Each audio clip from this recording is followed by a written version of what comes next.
Assalamualaikum warahmatullahi wabarakatuh. Salam sejahtera bagi kita semua. Kita bertemu di minggu kelima di kewirausahaan. Di minggu kelima ini kita tentang prinsip rencana wirausaha. Prinsip rencana wirausaha. Ini ada 4 poin kita. Yang pertama kita membahas pengertian rencana usaha. Yang kedua kita membahas tujuan penyusunan rencana usaha. Yang ketiga kita membahas kegunaan rencana usaha. Dan yang terakhir yang menggagalkan rencana usaha. Nah, ini poin-poin yang akan kita bahas. Oke, langsung yang pertama kita ke pengertian usaha. Nah, ini pengertian rencana usaha. Dokumen tertulis yang disiapkan calon pengusaha yang berisi status dan perkiraan usaha seluruh aspek rencana usaha perusahaan yang akan dijalankan. Nah, ini yang pertama biasanya rencana usaha tentang adanya legalitas dan manajemen. Yang kedua adanya rencana pemasaran. Yang ketiga adanya rencana wirausaha tentang adanya produksi maupun pembuatan. Yang keempat adanya rencana keuangan. Yang kelima adanya dampak lingkungan. Nah, ini juga lingkungan juga termasuk kepada rencana usaha kita. Lingkungan yang kita hendak membuka usaha seperti apa? Pemasarannya lebih baguskah? Lebih cepat ataukah lebih lambat? Jadi di sini lingkungan masyarakat, lingkungan pembeli pelanggan juga termasuk daripada rencana usaha kita. Tujuan penyusunan rencana usaha. Nah, ini adalah tujuan-tujuan penyusunan rencana usaha. Ada 3 yang saya rangkum. Yang pertama, menghindari penanaman modal yang sia-sia. Kemudian, yang kedua, melihat prospek usaha yang baik di masa yang akan datang. Yang ketiga, sebagai alat kontrol atau kendali jalannya usaha. Jadi di sini yang pertama, menghindari penanaman modal yang sia-sia. Jadi modal teman-teman itu tidak terbuang. Misalnya punya modal 5 juta, punya modal 10 juta, kita akan membuka usaha apa nih? Nah, jadi modal tersebut tidak terbuang. Jadi kita harus menyusun rencana dulu untuk membeli misalnya bahan baku, bahan mentah sehingga kita memproduksi menjadi barang jadi. Nah, itu harus ada rencananya. Kemudian yang poin kedua, melihat prospek usaha kita itu di masa akan datang masih layak atau tidak.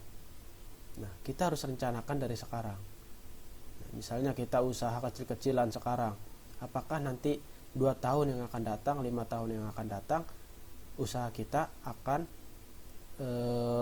kolaps atau akan expand, seperti itu. Nah, bila mana usaha kita nanti kolaps, nah apa yang akan terjadi terhadap produk-produk kita? Nah, itu yang harus kita rencanakan. Kemudian yang terakhir, sebagai alat kontrol atau kendali jalannya usaha, nah ini rencana kita harus relevan, harus berjalan, harus memutar. Jadi mulai dari membeli bahan baku, pembuatan produk, kemudian kita menjadi barang maupun menjadi jasa. Setelah itu barang kita kirim kepada konsumen, otomatis nanti konsumen akan memesan kembali. Nah, itu adalah sebagai alat kontrol atau kendali daripada produk yang telah kita pasarkan ke konsumen. Oke, kita lanjut. Nah, ini gagalnya rencana usaha. Nah, biasanya setiap usaha tidak akan berjalan dengan mulus. Nah, contohnya ini. Ya, banyak orang-orang yang gagal di sana terhadap wirausahanya. Nah, yang pertama, pasar tidak jelas. Nah, ini dia tidak mengerti bagaimana pemasaran produknya. Kemudian bagaimana memasarkan produk tersebut kepada konsumen, siapa konsumennya. Nah, fungsi daripada produk kita apa. Nah, itu dia tidak mengerti. Kebanyakan daripada wirausahawan tidak mengerti. Kemudian adanya jadwal untuk mencapai sasaran. Nah, biasanya adanya targeting daripada konsumen. Contoh, misalnya ada pemesanan bolu, minggu depan harus sudah selesai 100 bal contohnya. Nah, ketika kita deal dengan si konsumen, kemudian minggu depan kita tidak terselesaikan 500 bal, otomatis konsumen akan kecewa. Nah, itu antara tidak jelas antara konsumen dengan produsen. Kemudian yang ketiga, prioritas usaha tidak ada dan jelas. Nah, jadi prioritasnya kurang memadai daripada kejelasan terhadap produk yang kita pasarkan. Tidak menunjukkan kompetensi. Nah, jadi di sini kompetensi barang kita harus menonjolkan. Contoh, keunikannya, rasanya berbeda dengan yang lain. Nah, itu bisa jadi hal yang menunjukkan kompetensi itu. Misalnya sudah ada gorengan, gorengan udah banyak, tapi gorengannya itu aja contohnya. Kemudian cappuccino, cincau, es, minuman. Sebetulnya di sini sudah banyak seperti itu. Tapi ketika kita mengembangkan cappuccino, cincau itu menjadi hal yang unik, rasa yang berbeda, tentunya nanti tidak gagal. Konsumen akan beli lagi, konsumen akan penasaran. Nah, ini yang terakhir, takut resiko. Nah, sebelum kita membuat rencana usaha, resiko misalnya takut rugi, takut nggak ada yang beli. Nah, itu kebanyakan dari wirausaha. Nah, ini saya kasih tanda biru di sini, semua dari diri Anda sendiri. Nah, semua memulai usaha tergantung dari diri Anda sendiri. Usaha, ini pentingnya rencana usaha, studi kelayakan bisnis atau sering kita sebut dengan SKB. Nah, yang pertama di sini kita merintis usaha baru. Nah, bagaimana sih kita merintis usaha baru? Nah, yang pertama mungkin kita bisa membuka toko dalam segi UMKM, kemudian membangun pabrik, kemudian di sini mendirikan perusahaan jasa, bisa kita membuka usaha dagang, pabrikan, dan lain sebagainya. Nah, ini hal yang mudah adalah membuka toko ketika kita dalam segi modal yang minim atau modal yang menengah. Ketika kita untuk membangun pabrik, tentunya itu modal yang sangat tinggi, modal yang sangat mahal. Kemudian pemilihan jenis usaha atau investasi. Nah, proyek yang paling menguntungkan misalnya pilihan usaha dagang, pilihan usaha jasa. Ini biasanya untuk jenis usaha investasi. Nah, ini pengembangan usaha. Ketika kita sudah mempunyai warung, nah, ketika kita sudah mempunyai pelanggan banyak, tentunya nanti kita akan bisa mengembangkan usaha kita, membuka cabang. Misalnya cabang Bandung, cabang Tangerang, cabang Serang. Nah, dengan satu merek atau dengan satu nama toko yang kita buka. Contohnya sekarang McD, KFC sudah berada di mana-mana, sudah mendunia. Nah, itu termasuk daripada pengembangan usaha. Pihak yang berkepentingan dalam rencana usaha maupun studi kelayakan bisnis. Nah, yang pertama pihak wirausaha, yang kedua pihak investor, yang ketiga pihak masyarakat dan pemerintah. Ini pihak-pihak yang berkepentingan dalam rencana usaha maupun studi kelayakan bisnis. Proses dan tahapan rencana bisnis di sini saya rangkum ada 4. Yang pertama, tahap penemuan ide atau perumusan gagasan. Nah, yang pertama, misalnya teman-teman mau rencana usaha apa nih? Kita harus punya ide dulu.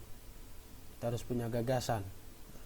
Misalnya kita ingin membuka usaha fashion, usaha makanan, usaha minuman. Nah, itu idenya seperti apa? Kita kembangkan. Nah, rencananya seperti apa? Kita tuliskan dalam sebuah ide kita, tuangkan untuk menjadi produk kita. Yang kedua, tahap memformulasikan tujuan. Nah, tujuan kita berjualan apa? Seperti itu. Nah, kemudian tahapan analisis. Nah, ini tahapan analisis, dianalisis dulu, tempatnya dianalisis, pelanggannya dianalisis, produk yang kita bikin analisis, kemudian kepuasan pelanggan juga kita harus analisis. Kemudian ini yang terakhir, tahap keputusan. Nah, keputusannya kita jadi atau tidak, lanjut atau enggak, seperti itu. Oke, kita lanjut. Ini tahapan penemuan ide. Sumber-sumber ide, misalnya teman-teman ada idenya dari koran, dari majalah bisnis, media elektronik, dan lain sebagainya. Nah, ini ide bisa datang dari mana saja. Melihat keberhasilan orang lain, nah bisa jadi. Contohnya, ada orang yang berhasil berjualan bakso, kita ingin membuka usaha bakso, contohnya seperti itu. Nah, itu bisa jadi kita menemukan ide-ide dari keberhasilan orang lain. Nah, ini dirumuskan melalui peluang dan kemampuan 75% sampai 25%. Nah, ikut-ikutan seperti orang lain 25% sampai 75%. Oke, kita lanjut ke yang kedua. Tahap memformulasikan tujuan bisnis. Nah, ini tahap perumusan misi dan visi melalui formulasi tujuan bisnis. Nah, ini kita harus melihat visi misi kita apa. Nah, kemudian di sini yang pertama, keuntungannya seperti apa. Kemudian kontinuitas usaha, kelanjutan dalam usaha, tanggung jawab sosial. Jadi tanggung jawabnya kita harus relevan. Misalnya tanggung jawab produk, adanya expired, kemudian adanya rasa, setelah itu adanya harga. Harganya tidak boleh dari jauh dari pasaran yang ada di sekitar kita. Oke, kita lanjut ke tahap yang ketiga. Analisis kelayakan bisnis. Nah, ini ada manajemen dan juga ada operasi. Yang pertama adanya aspek legalitas. Kemudian yang kedua ada aspek pemasaran. Yang ketiga ada aspek produksi, dan yang terakhir di sini ada aspek keuangan. Nah, ini harus teman analisis semuanya. Dari kemudian pemasaran, legalitas seperti apa, kita arahnya produk kita mau kemana dulu nih. Kemudian produksinya kita memproduksi sendiri apa mau buka karyawan. Kemudian keuangannya, nah, biaya per bulannya kita harus habis berapa, pengeluarannya habis berapa, dan keuntungannya habis berapa. Nah, ini disebut dengan analisis kelayakan bisnis.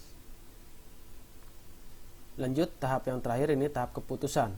Nah, dari segi gagasan usaha, kemudian kita menciptakan tujuan, visi dan misi, kemudian ada analisis, dievaluasi. Nah, misalnya barang dan jasa kita sudah jadi semuanya, nah kita harus dievaluasi dulu, dievaluasi, dipelajari, dan dianalisis. Nah, maka diambil keputusan dijalankan atau tidak usaha tersebut. Nah, jadi teman-teman ini keuntungannya seperti apa, dapat pelanggannya seperti apa, kemudian keuangannya seperti apa, pemasarannya seperti apa. Jadi semua harus dievaluasi dulu. Nah, kemudian dianalisis, kemudian kita bisa lanjut atau tidak, dilaksanakan atau tidak. Nah, itu tahap-tahap daripada rencana usaha. Nah, ini kerangka rencana usaha. Yang pertama adanya planning, ringkasan pelaksanaan usaha, dan kemudian deskripsi usaha. Yang kedua kita putar ke prototype. Nah, di sini prototype adanya operasi usaha dan proyeksi keuangan.